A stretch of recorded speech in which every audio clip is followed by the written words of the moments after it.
Mapagpalang araw po mga kapatid, inaanyayahan po namin kayong muli sa pag-aaral ng salita ng Diyos. Kami pong mga unworthy servants o walang kabuluhang lingkod ay may mga sinusunod na rules sa pag-aaral na ito. Ang alituntunin po namin ay hindi bumanggit ang partikular na pangalan ng tao o partikular na pangalan ng grupo. Ang amin lang pong layunin ay ipahayag ang mabuting balita ng Panginoon sa pamamagitan ng pag-aaral ng kanyang mga salita na nasusulat sa banal na aklat o ang ating Holy Bible. Ngayong pong araw na ito ay ang katanungan po na ipinadala sa akin ay ang tanong na alin daw po yung mga kasalanan na may kapatawaran at alin yung mga kasalanan hindi mapapatawad ng Panginoon. Magandang hapon, Brother Albert. Magandang hapon, Brother Husband Randy. At sisimulan po namin ang aming pag-aaral sa pamamagitan ng isang maikling panalangin na mumula kay Brother Randy. Magandang hapon po mga kapatid. Itungo po natin ang ating mga ulo at ituon po natin ang ating isipan sa ating Panginoong Jesus. Lord God, maraming salamat po sa araw na ito na muling ipinagkaloob mo sa amin upang kami mag-aral muli ng iyong banal na salita, Panginoon. Lord God, papasalamat din po kami sa mga oras na ito sa pagtitipon-tipon mo muli sa amin. At ganoon din, Panginoon, nagpapasalamat kami sa magandang araw na itong ibinigay mo sa amin at sa mga salita mong ipinagkakalob mo sa amin sa araw-araw, Panginoon. Kami, Panginoon, ay tinataas namin sa iyo na gabayan mo kami sa pamamagitan ng iyong banal na Espiritu na naway ikaw ang manguna sa mga salitang bibitiwan na aming kapatid na papaliwanag ng lahat ng mga katanungan sa ngalan ng iyong mga banal na salita. At itinataas po namin sa iyo ang mga nakikinig na naway maliwanagan ang kanilang isip sa mga salitang magmumula sa iyo. Ganun din po ang banal na Espiritu. Kami po humingi sa inyo ng gabay sa araw na ito na naway kayo manguna sa aming programang itong Unworthy Servant. Ang lahat ng ito, Panginoon, ay tinataas namin sa iyo sa ngalan ng iyong anak na si Jesus na naghahari noon, ngayon, at magpakailanman. Amen. Magandang hapon o anumang panahon na kayo ay marating ng munting pag-aaral na ito, sa manda po kayo naroon. Dalangin po namin na ang kapayapaan at ang pag-ibig ng Diyos ang maghari sa bawat isa sa inyo, sa bawat isa sa atin. Kami po mga unworthy servant ay we are being inspired by the Word of God. At ito po yung salita ng Diyos mula sa aklat ng Santiago, chapter 4, verse 17. Na ang sinasabi po ay ganito sa wikang Tagalog: sa nakakaalam nga ng paggawa ng mabuti at hindi ginagawa, ito'y kasalanan sa Kanya.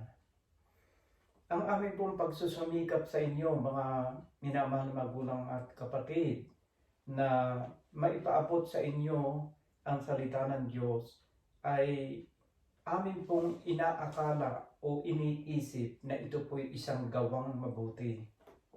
Kaya nga po, ito po ang nagbigay sa amin ng inspirasyon upang kami gumugol ng mga ganitong panahon, upang hindi man kami karapat-dapat sapagkat kami po na may kulang sa pinag-aralan o sa mataas na antas ng pag-aaral sa larangan ng pananampalataya at ng Biblia, ay kami po'y kumbaga manhamak ay nagpupumilit na makatugon sa panawagang ito ng salita ng Diyos na alam po namin ito'y mabuti, na kaya namin ito ay ginagawa ay dahil po sa pagtugon namin sa kanyang kalooban at sa kanyang banal na utos.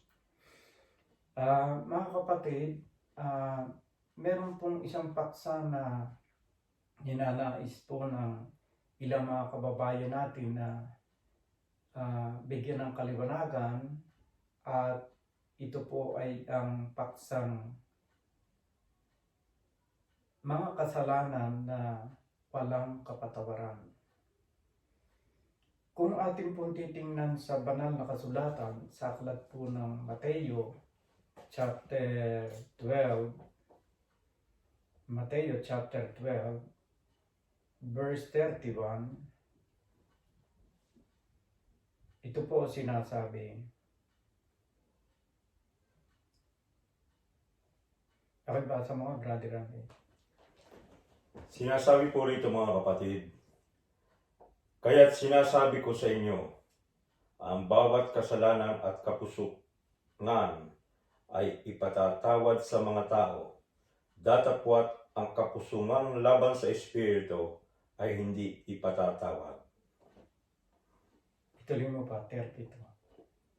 At ang sino man magsalita ng isang salitang laban sa anak ng tao ay ipatatawad sa kanya, datapwat ang sino man magsalita laban sa Espiritu Santo ay hindi ipatatawad sa kanya kahit sa sanglibutan ito o maging sa darating. So mga kapatid, malinaw po na sinasabi ng dalawang talatang ito sa aklat ng Mateo 12, 31 at 32 na wala raw pong kapatawaran ang pagkakasala laban sa Espiritu. At sinasabi pa rin dito, ang sino mo magsalita ng isang salitang laban sa anak ng tao o sa ating Panginoon Jesucristo ay ipatatawad sa kanya, datapwat ang sino man magsalita laban sa Espiritu Santo ay hindi ipatatawad sa kanya kahit sa sanlibutan ito o maging sa darating.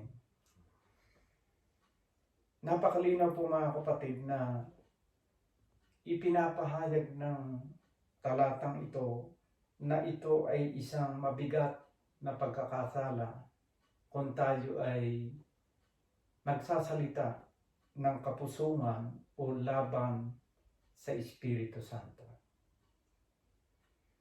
At kung makikita po natin sa mga unang talata, kung babasahin po natin mula po sa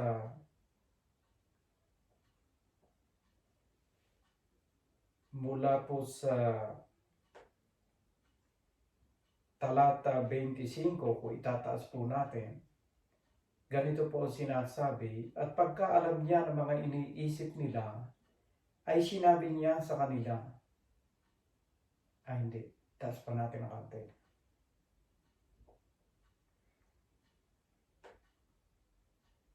Itaas pa natin. Sa 22, na magkagayoy dinala sa kanyang isang inaalihan ng demonyo, bulag at pipi, at kanyang pinagaling. Ano pat ang pipi ay nagsalita at nakakita. At ang buong karamihan ay nangagtaka at nangagsabi, ito kaya ang anak ni David? At sa 24 po, datapwat nang marinig ito ng mga Pariseyo, ay kanilang sinabi, ang taong ito'y hindi nagpapalabas ng mga demonyo, kundi sa pamamagitan ni Beelzebub, na prinsipe ng mga demonyo.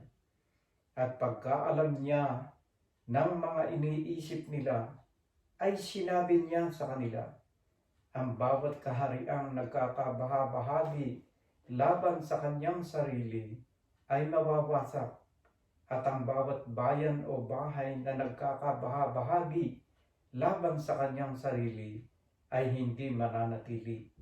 At kung pinalalabas ni Satanas si Satanas, siya na nababahagi laban sa kanyang sarili, paano ngang mananatili ang kaniyang kaharian? At kung sa pamamagitan ni Beelzebub ay nagpapalabas ako ng mga demonyo, ang inyong mga anak sa kaninong pamamagitan sila'y pinalalabas? Kaya nga sila ang inyong magiging, ano kasunod nun? Magiging mga hukom. Ngunit kung sa pamamagitan ng Espiritu ng Diyos ay nagpapalabas ako ng mga demonyo, ay dumating nga sa inyo ang kaharian ng Diyos. O paano bagang makapapasok ang sino man sa bahay ng malakas at sasamsamin ang kanyang mga pag-aari kung hindi mo nagagapusin ang malakas, at kung magkagayoy masasamsaman niya ang kanyang bahay. Ang hindi sumasa akin ay laban sa akin, at ang hindi nag-iimpok na kasama ko ay nagsasambulat. Kaya sinasabi ko sa inyo, ang bawat kasalanan at kapusungan ay ipatatawad sa mga tao, datapwat ang kapusungan laban sa Espiritu ay hindi ipatatawad. At ang sino man magsalita ng isang salitang laban sa anak ng tao ay ipatatawad sa kanya, datapwat ang sino man magsalita laban sa Espiritu Santo ay hindi ipatatawad sa kanya, kahit sa sanlibutan ito o maging sa darating. Namin ang mga magulang at kapatid, ipinakikita po ng kasaysayang ito na nasa sa aklat ng Mateo na ang ating Panginoon Jesucristo ay nagpagaling ng isang piti, at nang makita ito ng mga Pariseo ay sinabi nila na ang ating Panginoon Jesucristo ay nagpapalayas sa pamamagitan ng prinsipe ng mga demonyo na si Beelzebub. Dahil po rito, ito po'y isang malaking kasalanang nagawa nila, sapagkat ito po ay isang paglaban sa banal na Espiritu o sa salita ng Diyos. At sinasabi po rito sa aklat sa verse 32 na ang magkasala po sa ating Panginoon Jesucristo ay may kapatawaran o sa anak ng tao. Ngunit ang magkasala sa Espiritu Santo ay walang kapatawaran, kahit sa sanlibutan ito o maging sa darating. Napakabigat po mga kapatid na magkasala sa Espiritu Santo, sapagkat kagaya nga po na nasabi ko, walang kapatawaran sa panahon ito at sa darating. Paano ba tayo nagkakasala sa Espiritu Santo? Siguro yun ang isang magandang tanong, Libay. Paano naman tayo nagkakasala Ano sa yung mga Espiritu kasalanan Santo? na At ano yung kasalanan ng pagkakasala sa Espiritu Mhm. Santo? Alam po ninyo mga kapatid, ano mang bagay na ginagawa ng isang tao na tumataliwas sa salita ng Diyos ay pagkakasala sa Espiritu Santo. Ano mang bagay na ginagawa ng isang tao na lumalabag sa salita ng Diyos ay paglabag sa Espiritu Santo. Basahin natin, Randy, sa aklat ng Juan, chapter 6, verse 63. Kung bakit ko nasabi na ang paglabag sa salita ng Diyos ay paglabag sa Espiritu Santo. Inasabi po sa aklat ng Juan, chapter 6, verse 63 ay ganito. Ang Espiritu nga ang bumubuhay. Sa laman ay walang anumang pinakikinabang. Ang mga salitang sinalita ko sa inyo ay pawang Espiritu at pawang buhay. Yan po, napakalinaw po mga minamahal na magulang at kapatid. Ang salita po ng ating Panginoon Jesucristo ay Espiritu. At sino mang taong kumukontra sa salita ng ating Panginoon Jesucristo o kinakalaban ang salita ng Panginoon Jesucristo at sinasabi ng Biblia ay walang kapatawaran. Bakit? Bakit tayo nakatitiyak na talagang Espiritu ng Diyos ang bawat salita ng ating Panginoon Jesucristo? Basahin po natin sa aklat ng Juan, chapter 14, verse 24. Ito po ang sinasabi. Ang hindi umiibig sa akin ay hindi tumutupad ng aking mga salita, at ang salitang inyong narinig ay hindi akin, kundi sa amang nagsugo sa akin. Ayan po, napakalinaw po mga kapatid. Ang Panginoong Hesukristo ay hindi nagsasalita ng ganang sa kanyang sarili. Lahat ng namumutawing salita sa bibig ng ating Panginoong Hesukristo ay galing sa Ama.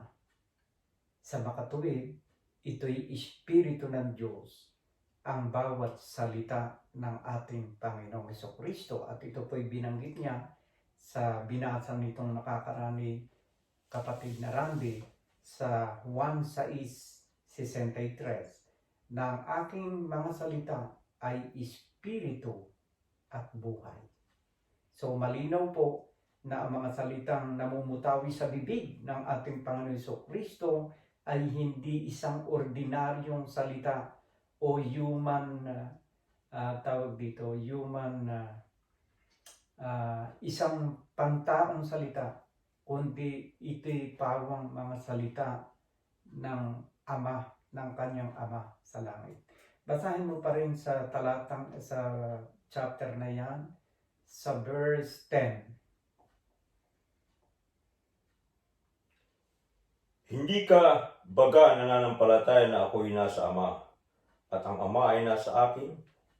Ang mga salitang aking sinasabi sa inyo ay hindi ko sinasalita sa aking sarili, kundi ang Ama na tumatahan sa akin ay gumagawa ng kanyang mga gawa.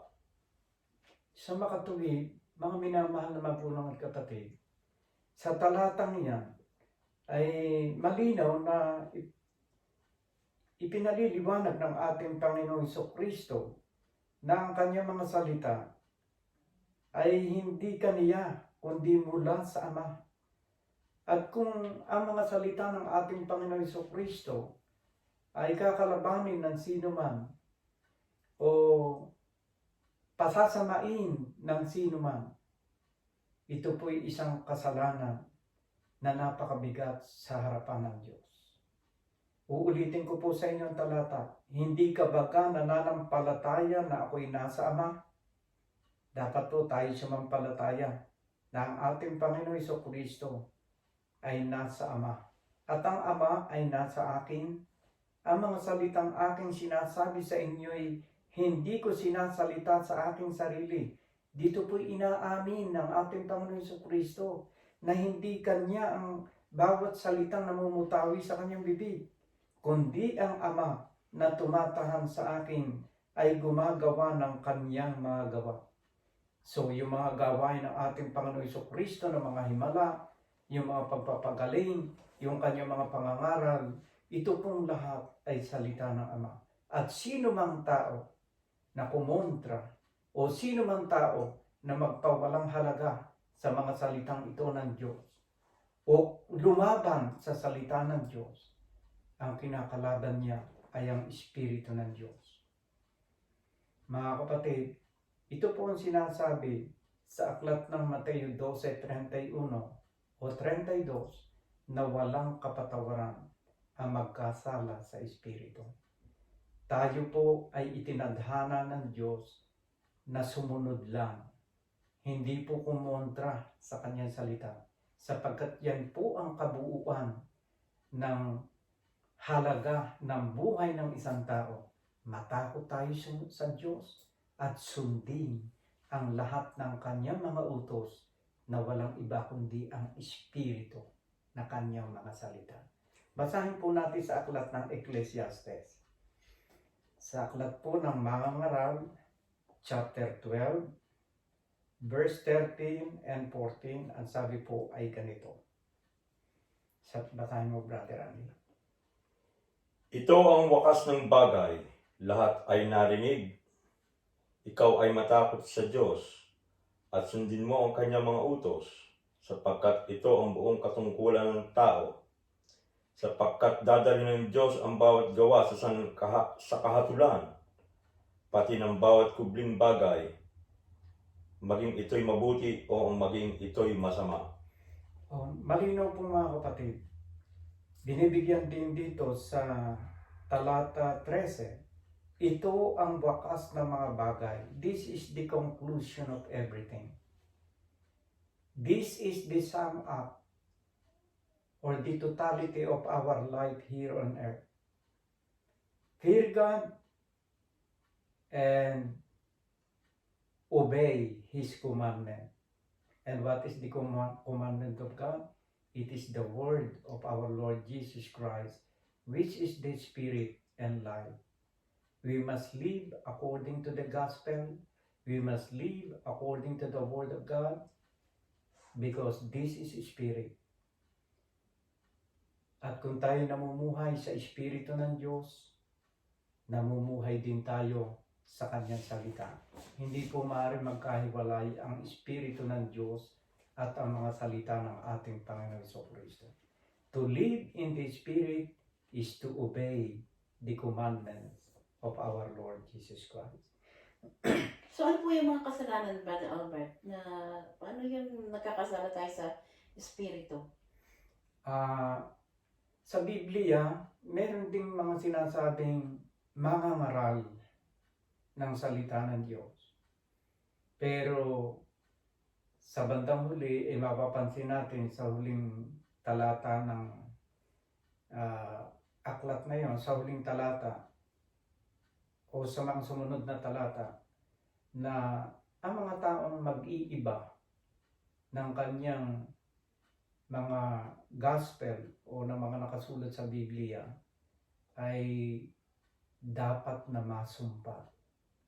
Mabigat po na ating baguhin kung ano nakasulat sa Biblia sapagkat hindi lang tayo maaaring paratang sinungaling kung hindi maaari pa tayong sumpain ng Diyos kung babaguhin natin kung ano man ang nakasulat. Basahin muna natin sa Aklat ng Kawikaan, chapter 30, verse 5 and 6. Pakibasa mga brother Randy. Bawat salita ng Diyos ay subok. Siya ay kalasag sa kanila na nanganganlong sa Kanya. Huwag kang magdadagdag sa Kanyang mga salita. Baka Kanyang suwayin ka at masunduan kang sinungaling. So, meron pong pagbabawal ang Diyos sa paggamit po ng Kanyang salita. Palibhasa po, ang Kanyang salita ay Espiritu at ang Kanyang salita ay banal. Hindi po natin pwedeng dagdagan, hindi rin po natin pwedeng bawasan. Ito po ay isang utos na nakalagay dito sa Aklat ng Kawikaan. At sa marami pa rin bahagi ng Biblia ay iniuutos pa rin ng Diyos na ipinagbabawal niyang dagdagan ni bawasan.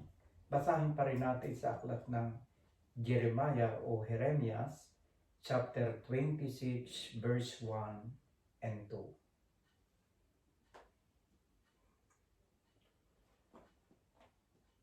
Nang pasimula ng paghahari ni Joachim, na anak ni Josias, na hari sa Huda, dumating ang salitang ito na mula sa Panginoon. Ganito ang sabi ng Panginoon, tumayo ka sa looban ng bahay ng Panginoon at salitain mo sa lahat ng bayan ng Huda na nagsisiparoon upang magsisamba sa bahay ng Panginoon ang lahat ng salita na iniutos ko sa iyo upang salitain sa kanila. Huwag kang magbawas ng kahit anong isang salita. Basahin pa rin natin sa Aklat ng Deuteronomio, chapter 12, verse 32.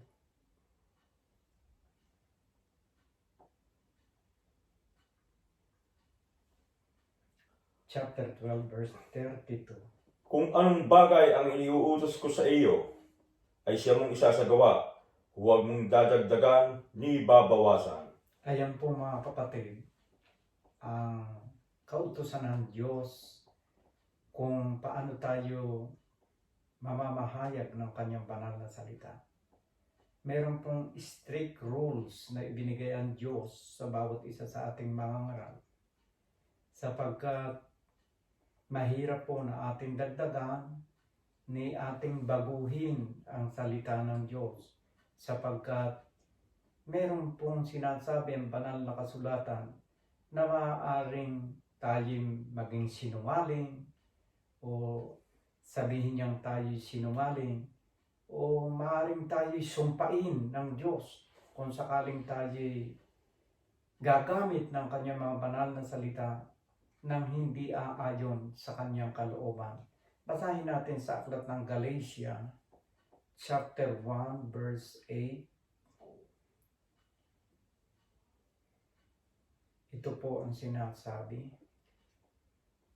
Datapwat kahimat kami o isang anghel na mula sa langit ang mangaral sa inyo ng anumang ebanghelyo na iba sa aming ipinangaral sa inyo ay matakwil.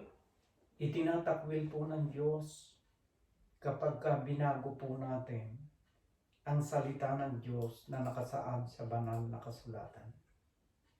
Isa pong napakabigat na pangyayari sa buhay ng isang mangangaral kung hindi po tayo magiging maingat sa paggamit ng kanyang banal na salita.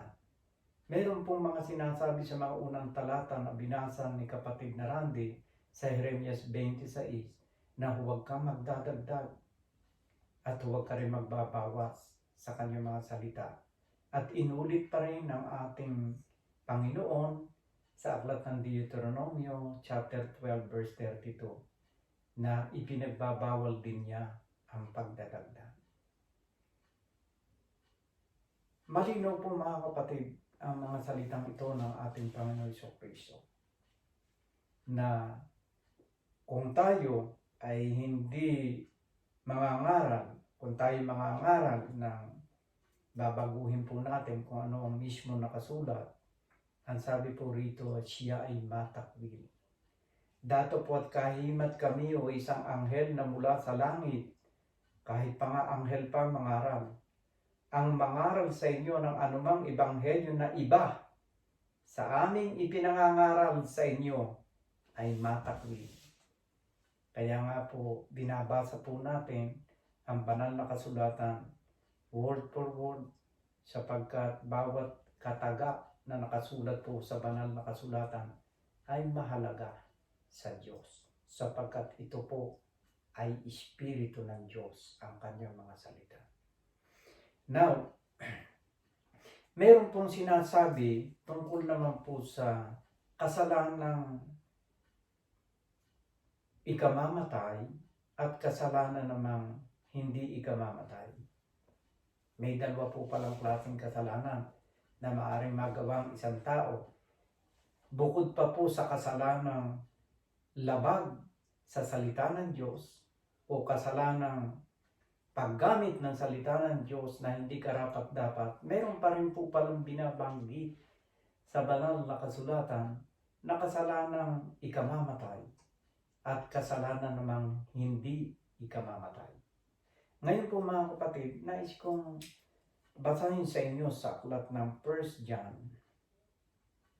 chapter 5 from verse 15. Basahin po natin. Verse 16 at 17. Brother Ali. Kung makita ng sino man na ang kanyang kapatid ay nagkakasala ng kasalanang hindi ikamamatay, ay hindi idalangin siya at bibigyan siya ng Diyos ng buhay. Na ukol sa mga nagkakasala ng hindi ikamamatay, may kasalanang ikamamatay. Hindi tungkol dito ang sinasabi ko na idalangin niya. 17. Lahat ng kalikuan ay kasalanan at may kasalanang hindi ikamamatay. Yan, hanggang dyan na lang kapatid.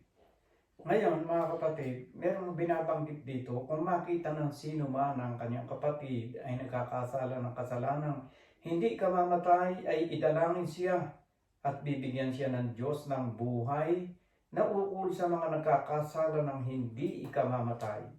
May kasalanang ikamamatay. Hindi tungkol dito ang sinasabi ko na idalangin niya. Lahat ng kalikuan ay kasalanan at may kasalanang hindi ikamamatay.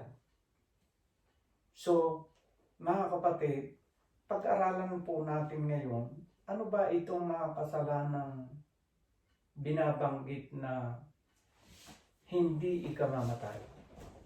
At ano naman itong kasalanang ikamamatay? Basahin natin sa aklat ng Efeso chapter 2. Chapter 2. Verse 1 and the following, Randy.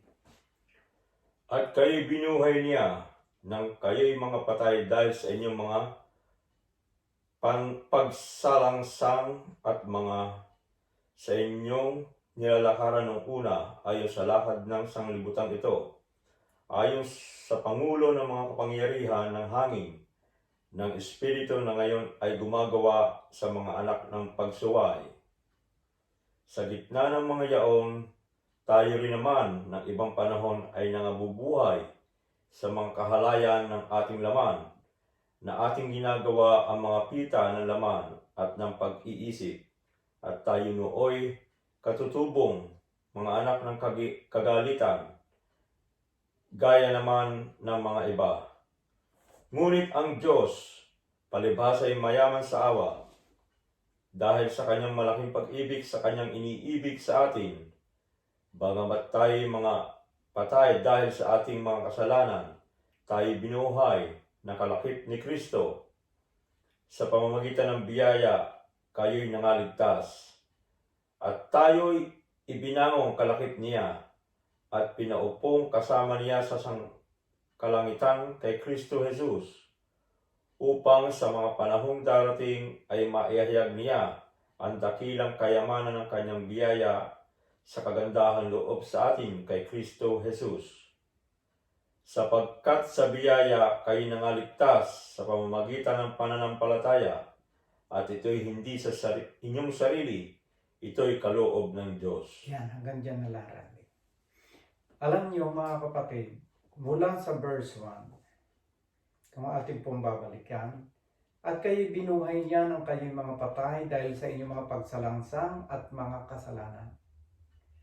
Sa ating pong lumang buhay, mga kapatid, nung hindi pa natin nakikilala ang Panginoon at hindi pa tayo sumasampalataya sa Panginoon, lahat po ng ating mga kasalanang ginawa, yan po lahat ay may kapatawaran.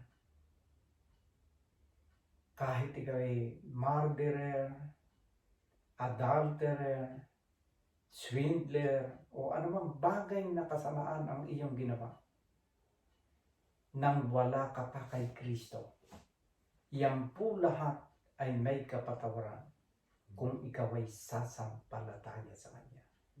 Sa makatuwid, ang kasalanan nabubura lahat simula ng tayo ipanganak hanggang sa kasalukuyang makilala natin ang ating Panginoon Jesucristo, binubura po niya lahat yan. Pagdating ng panahon tayo na nampalataya na sa Kanya, nabubura po lahat yan. Tingnan po natin kung ano naganap sa buhay ni San Pablo Apostol. Kung anong mga matitinding kasalanan ng kanyang ginawa sa Panginoon. At kung paano naman siya pinatawad ng Panginoon sa kanyang mga kasalanan. Basahin po natin sa aklat ng 1 Timothy chapter 1 verse 13. Basahin mo, Brother Randy. Bagaman ang una ako'y naging mangumuso at manguusig at mang-aalipusta, kayon may kinahabagan ako, sapagkat yaoy ginawa ko sa di pagkaalam sa kawalan ng pananampalataya. Yan po mga kapatid. Ignorance. Kapag ka po ang mga kasalanan ay ginawa natin, nasa sa labas ng ating pananampalataya sa Diyos sapagkat hindi pa natin nakikilala ang Panginoong Jesucristo at hindi pa tayo sumasampalataya sa ating Panginoong Jesucristo. Lahat po ng ating mga kasalanan yan ay pinawawalang bisa ng pananampalataya. Kaya nga po sabi ng banal na kasulatan sa Efeso 2:8, naligtas kayo hindi dahil sa inyong mabubuting gawa, ito'y biyaya ng Diyos dahil sa inyong pananalig sa Kanya. Sa mga tuwid, ang pananampalataya po ang naging daan o susi upang maalis ang lahat ng ating mga kasalanan noong unang panahon sa ating buhay. Gaano mang kabigat, gaano mang kalaki ang ating nagawang pagkakasala, yan po lahat ay binubura ng banal na dugo ng ating Panginoong Jesucristo. Ngayon po mga kapatid, basahin natin sa Roma chapter 6, verse 23. Basahin mo, Brother Randy. Roma chapter 6, verse 23. Sapagkat ang kabayaran ng kasalanan ay kamatayan, datapwat ang kaloob ng walang bayad ng Diyos ay buhay na walang hanggan kay Kristo na Panginoon natin. Ayan po mga kapatid, malinaw na sinasabi na ang kabayaran ng bawat ginagawa nating masama ay kamatayan. Ngunit ang kaloob na walang bayad ng Diyos ay buhay na walang hanggan kay Kristo Jesus na Panginoon. Talaga pong may kabayaran sa ating mga ginagawang kasalanan at yun po iyong kamatayan. Pero oras po na tayo nakipagkaisa sa ating Panginoon Jesucristo, noong panahon hindi pa natin siya nakikilala, ay nakakagawa tayo ng kasalanan. Pagdating po naman ng pananampalataya at pagtanggap sa Panginoon, ay buhay na walang hanggan, buhay kaloob na walang bayad ng Diyos, ay buhay na walang hanggan kay Kristo Jesus na Panginoon natin. Sa pangalan po ng ating Panginoon Jesucristo at sa pananampalataya sa Kanya, ay muli pong mamumuhay tayo ayon sa grasya ng Diyos. Binubura po ng Panginoon ang mga nakalipas na kasalanang nagawa natin sa ating lumang buhay. Kaya nga po, kapag ka po si Kristo ay dumating sa buhay ng isang taong dating masama, siya po ay nagiging isang bagong nilalang sa paningin ng Diyos. Basahin natin sa aklat ng 2 Corinthians chapter 5 verse 17.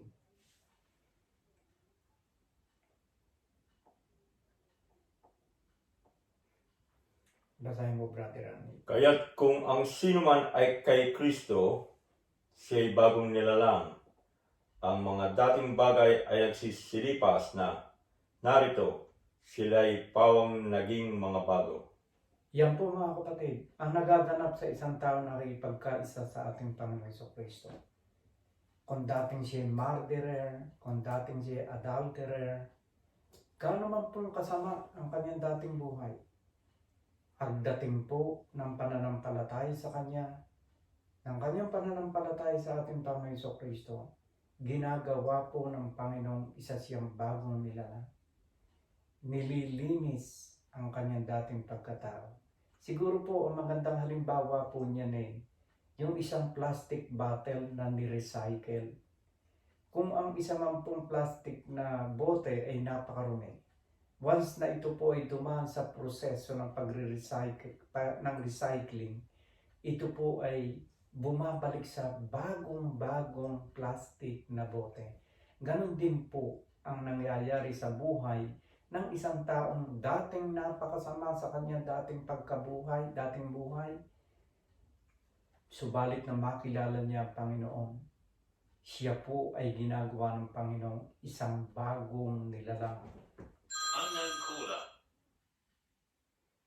Kaya mga kapatid, isa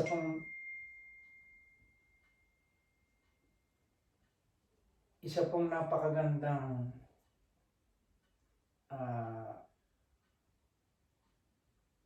imbitasyon sa atin na tanggapin po natin ang ating Panginoon Jesucristo sa ating buhay. Tayo po'y manalig sa Kanya. Kung kayo po sa inyong katayuan ay hindi pa kayo tunay na nakakarinig ng salita ng Diyos, isa po magandang paanyaya sa bawat isa sa inyo. Kayo po'y magdasal sa mga oras ng daling ito at isuko po ninyo ang inyong sarili, magsisi po tayo sa ating mga kasalanan at tayo po'y humingi ng tawad sa ating Diyos na makapangyarihan sa lahat at sa ating Panginoon Jesucristo. At magaganap po sa ating buhay yung nasa aklat po ng 2 Corinthians chapter 5 verse 17 na isang tao po nakipagkaisa sa Panginoon, gaano man kasama ang kanyang nakaraang buhay, ay ginagawa po ng Panginoon na isang bagong tao at isang bagong nilalang. Ngayon po naman mga kapatid, yan po yung kasalanang may kapatawaran. Yung ating pong lumang buhay, may kapatawaran po yan. Ang isa pa pong may kapatawaran ay kagaya po ng binasa ni Brother Randy na naganap kay St. Paul sa aklat ng 1 Timothy chapter 1 verse 13 na sinasabing ginawa niya ito sa di pagkaalam ng katotohanan. Basahin mo nga ulit, Brother Randy. Bagaman ang una ako'y naging mamumuso at manghuusig at mga alipusta, gayon may kinahabagan ako, sapagkat yaoy ginawa ko sa di pagkakaalam sa kawalan ng pananampalataya. Ayun po. Nasa labas ng pananampalataya yung kanyang ginagawang yun. Yun po yung kanyang dating buhay ni San Pablo. Ang isa pa pong may kapatawarang kasalanan ay yung pong mga kasalanang unintentional o yung hindi po natin talaga sinasadya. Meron pong mga kasalanang hindi sinasadya at meron din po namang kasalanang sinasadya. Ang pagkakaiba po ng kasalanang hindi sinasadya, ito po ay may kapatawaran. Kagaya po na naganap sa buhay ni San Pablo. Sapagkat hindi niya alam, inosente siya sa kautusan ng Diyos at sa aral ng ating Panginoon Jesucristo, siya po ay tumanggap ng kapatawaran. Ganon din po sa atin. Katunayan po, kahit nga po sa Biblia ay sinasabing mayroong mga kasalanan talagang may kapatawaran. Na may mga kasalanang hindi sinasadya at may kapatawaran. Basahin po natin sa aklat ng Hebreo, chapter 6, verse 4 and the following.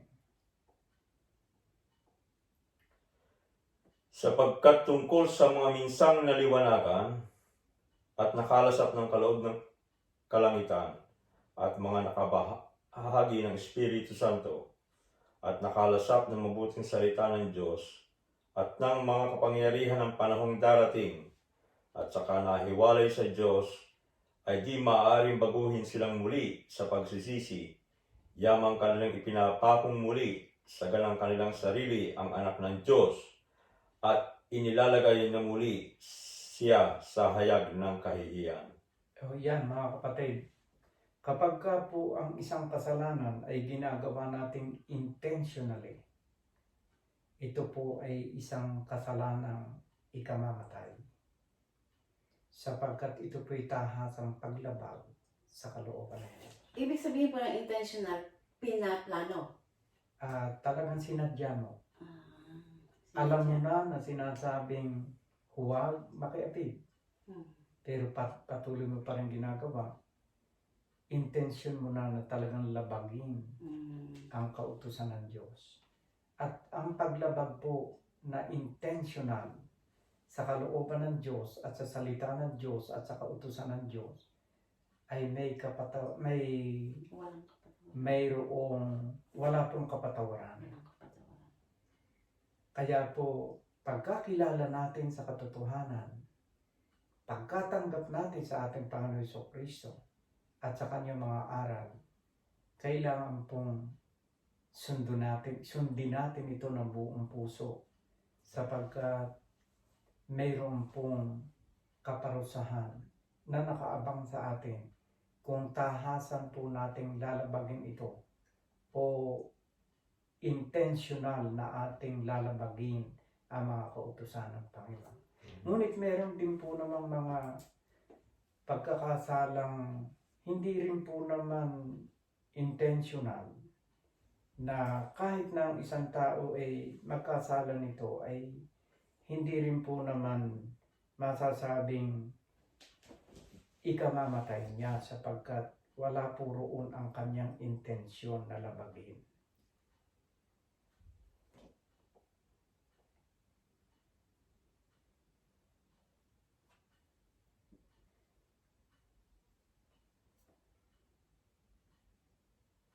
Basahin po natin sa aklat ng Mga Ngaral, chapter 7, verse 20.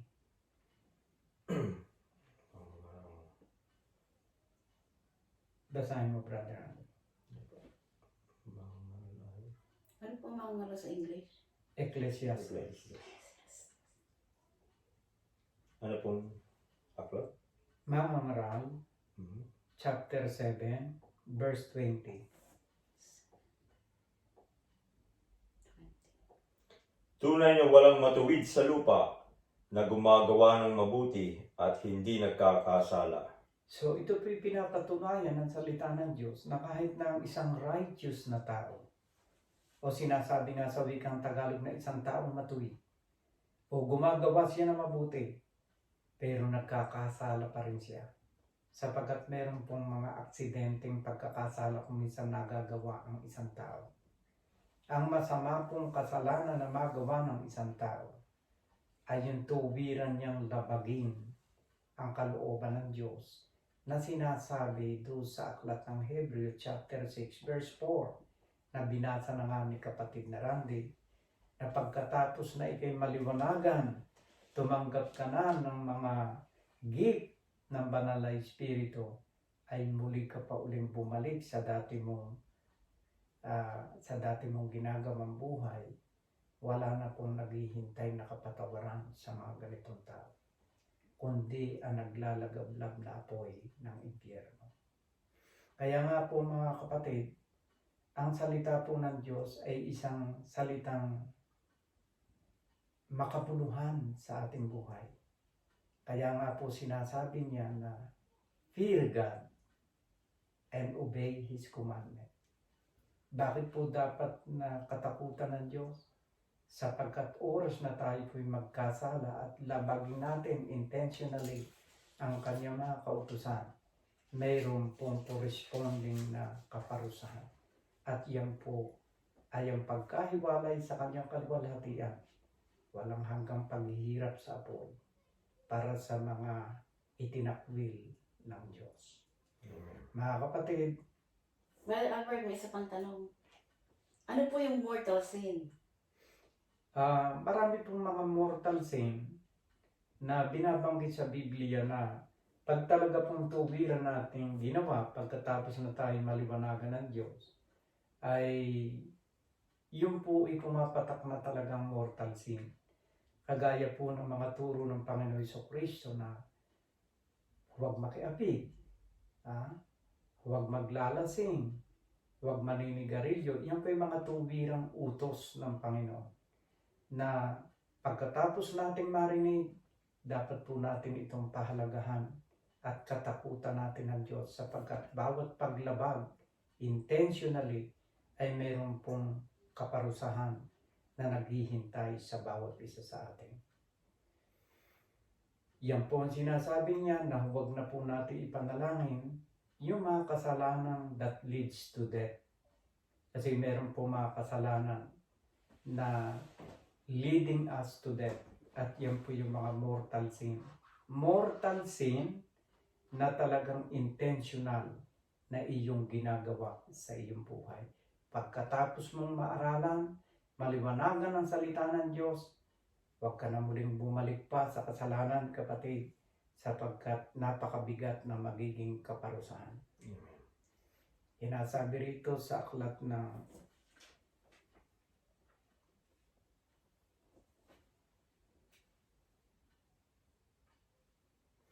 Dos Pedro chapter 2 verse 20 and the following. Basahin mo, Brother Andy. Sapagkat kung pagkatapos na sila yung makatakas sa mga pagkahawa sa sanlibutan sa pamamagitan ng pagkakilala sa Panginoon at tagapagligtas na si Jesucristo ay muling mahalubiluhan at madaig niyaon ay lalong sumasama ang huling kalagayan nila kaysa ng una, sapagkat magaling pa sa kanila ang hindi nakakilala ng daan ng katwiran, kaysa pagkatapos na makakilala, ito ay tumalikod sa banal na utos na ibinigay sa kanila.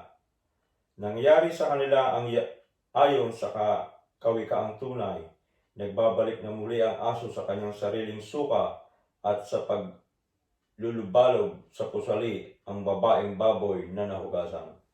Yan po ang nagiging larawan ng isang taong nahugasan na ng salita ng Diyos. Nilinis na ng banal na dugo ng ating Panginoon Jesucristo. At muli po tayong babalik intentionally sa pag-commit ng mga kasalanang mortal na ipinagbabawal ng Diyos. Ay wala na pong kapatawaran na naghihintay sa bawat isa sa atin. Kung hindi ang kaparusahan ng Diyos na naghihintay sa mga taong gumagawa ng masama. Nawa po mga minamahal na magulang at kapatid, ang munting pag-aaral na ito sa salita ng Diyos ay makapagbukas ng ating puso sa panawagan ng Diyos na ang tunay na kahulugan ng ating buhay ay matakot sa Kanya. Matakot sapagkat alam po natin, pagbabayaran po natin ang lahat ng ating ginagawa, maging ito'y mabuti man o masama, mananagot po tayo sa harap ng Panginoon. Pagkatapos po nating makilala siya, the conclusion of our life is this: fear God and obey His commandment, because this is the whole duty of man. Ito po ang kabuuan ng ating tungkulin. Tungkulin ninyo, tungkulin ni Sister Levi, tungkulin ni Brother Randy, at tungkulin po ng inyong walang kwentang lingkod ang matakot sa Diyos at sundin ang kanyang mga utos. Ako po'y naniniwala na ang kabuuan ito ng ating buhay sa daigdig na ito ay siyang makapagbibigay sa atin ng isang ganap na liwanag upang tahakin ang matuwid. At lagi tayo magsipanalangin sa Panginoon na tayo'y gabayan ng kanyang banal na Espiritu, pagliwanagin ang ating mga isipan, at ang liwanag pong sinasabi ng Biblia upang tayo ay makasunod at matakot sa kalooban ng Diyos ay ang kanyang mga banal na salita. Basahin natin, Brother Randy, ang aklat ng awit 119, 105, versikulo 105.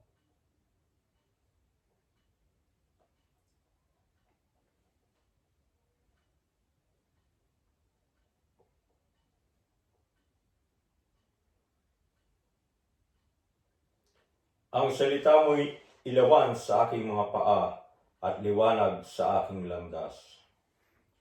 Alam po ninyo mga kapatid, wala pong payo na hihigit po sa nakasulat na ito sa banal na aklat.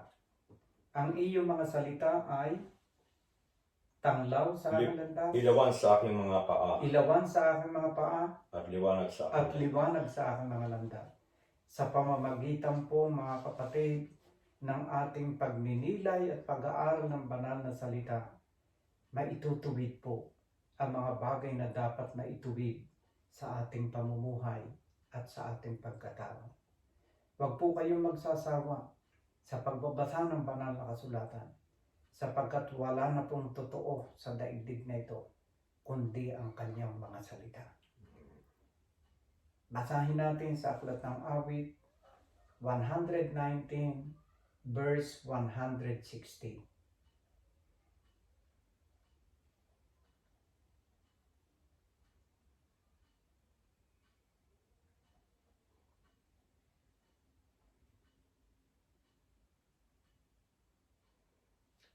Ang kabuuan ng iyong salita ay katotohanan, at bawat isa sa iyong matutuwid na kahatulan ay magpakailanman. Yan po ang garantiya ng Panginoon.